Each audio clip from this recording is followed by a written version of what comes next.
ओम नमः सिद्धेभ्यः। ओम नमः सिद्धेभ्यः। अहिंसा परमो धर्म की। आचार्य गुरुवर श्री कुंद कुंद भगवान की। आचार्य गुरुवर श्री ज्ञान सागर मुनि महाराज की।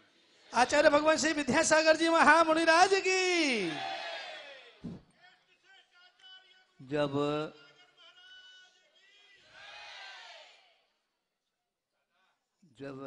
बांध बांधते हैं तो वर्षाकालीन पानी उस बांध में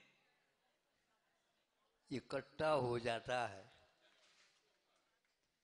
और कई लोग सोचने लग जाते हैं उस बांध के सामने वाले, अब हमारे लिए पानी आएगा क्या नहीं आएगा, पानी आएगा क्या नहीं आएगा, सोचता रहता है। उसी बीच में पानी ज़्यादा वर्षा हो जाती है तो दरवाज़ा खोलना पड़ता है। अब दरवाज़ा जब खोल देते हैं तो पानी की फोर्स जो है, वेग गति इतनी बढ़ जाती है, भैया पानी भैया पानी, जा रहा सब लोगों के लिए आपूर्ति हो जाती है। तो वर्षा कितनी हुई है तब उस पानी के माध्यम से ज्ञान हो जाता है।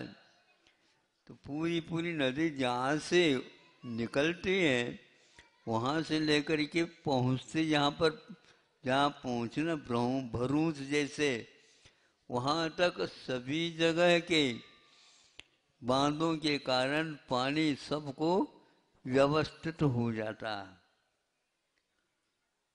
इस साल हमें ये ज्ञात नहीं हो रहा है चातुर्मास चल रहा है क्या, सर्दी चल रही है क्या,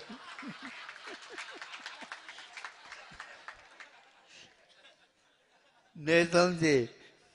हाँ, तो अब ये सब कोरोना के कारण बांध बंदी हुई थी।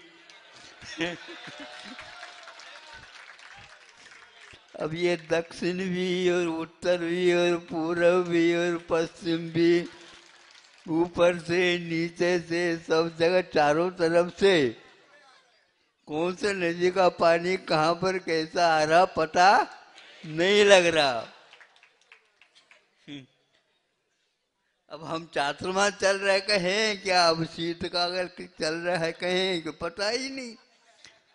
और आप लोग आ जाते हैं तो अब बहुत दूर तक हो जाता है।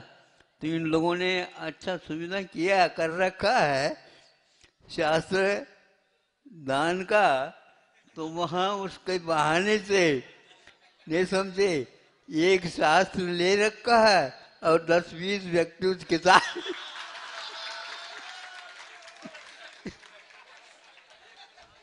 हमें भी अच्छा लगता है, जिनवानी की मैं भी वंदना वहीं पर बैठे बैठे कर लेता हूँ। हम बोली नहीं थे नहीं लेकिन मिल जाता। विनय के साथ शांति के साथ सब लोग अपने अपने मस्तिष्क पर रख करके आ जाते हैं।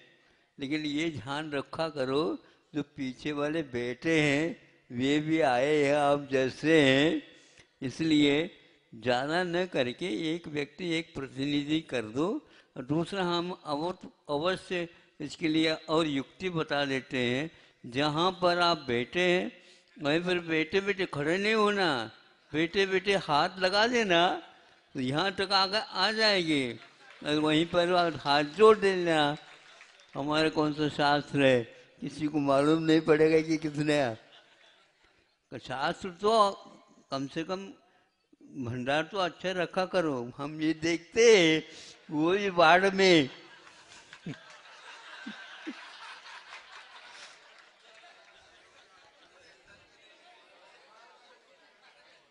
आपूर्ति होती चली जाती है।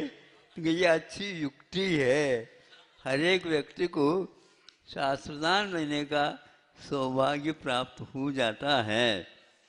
तो ये भावनाओं के माध्यम से ऐसा चलता है। कि इसी प्रकार आप लोगों को कि जहाँ कहीं भी हैं, जैसे मान लो अच्छे कस्बे के नगर होते हैं, वहाँ पर मंदिर जितने हो जाते हैं उतने ही जनता बढ़ जाती है, इसमें कोई बाधा नहीं। किंतु एक ऐसा मंदिर भी होना चाहिए, जैसे अभी आप खिमलासा वालों का उदाहरण सुनने में आया, तो वह चार पांच घर के माध्यम से 10-20 घर में ही एक शौचालय टाइप बनाते थे। हम 20-25 साल पूर्व में गए थे, तो अब उन लोगों को लगा कि इसमें जो है अपने को हानि है, सारी जनता बढ़ जाती है। जनता जो है ना भगवान के सामने हमेशा हमेशा बनी रहना चाहिए, समझते हो। हाँ, जैसे आप प्रवचन सुनने के लिए सामने बैठे रहते हैं, सुन रहे हैं क्या सो रहे हैं कोई बात नहीं है, उसी प्रकार मंदिर में जनता आती है तो वातावरण एक ऐसा बन जाता है। तो उन लोगों ने सोचा पंचायत सभा के मंदिर एक बनना चाहिए, उसमें तो सारे लोग तो एकत्रित हो जाते हैं, लेकिन एक आध व्यक्ति ऐसे स्वतंत्र रह जाता है नहीं समझे, नामकरण अभी नहीं। तो फिर इसका अर्थ यह हुआ कि स्वतंत्र तो है ही, लेकिन मंदिर के पीछे से वहाँ पर पहुँचना चाहिए। वहाँ पर पहुँचते हैं तो भक्ति भाव सब लोगों से मिलना भी होता है, जिससे वह मंदिर की व्यवस्था भी अच्छी होती है।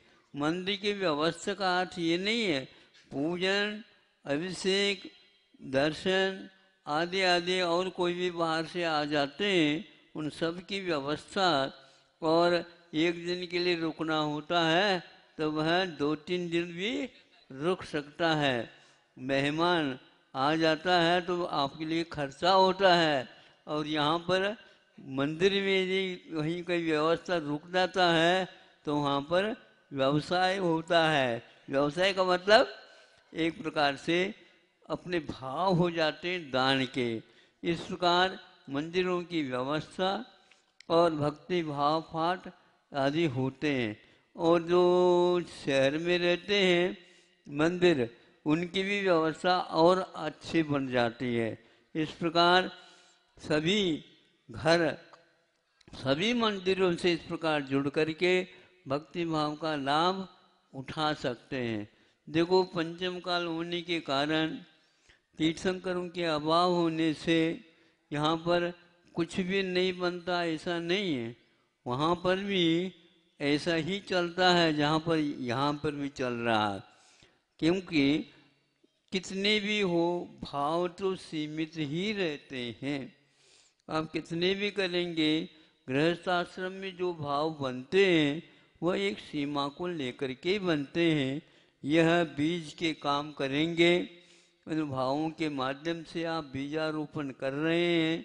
बीजारोपण करने के उपरांत ये नियम है, वर्षा थोड़ा सा विलंब से भी हो जाए तो कोई बाधा नहीं, किंतु रद्रा जो नक्षत्र होता है उसमें अपने आप ही गीलापन भावों में यानी हवा में आ जाता है, उसके द्वारा अंकुरित होकर के वह पौधा खड़ा हो ही जाता है। तो आज का यह पंचम काल में रखी हुई आपके जो बीजारोपण है वह यहाँ पर अंकुरित हो जाएंगे, या तो थोड़े दिन के उपरांत अवश्य हो जाएंगे। और ऐसा यदि मान लो योग मिला, समोसरण जैसा समागम, फिर तो अपने आप ही वह लहलहाएगा। हम प्रभु से भक्ति करते हैं, प्रार्थना करते हैं आप लोगों को जल्दी जल्दी मिल जाए, तो उन आप लोगों के साथ हमें भी मिल जाए। अहिंसा परमो धर्म की। आचार्य भगवान श्री विद्यासागर जी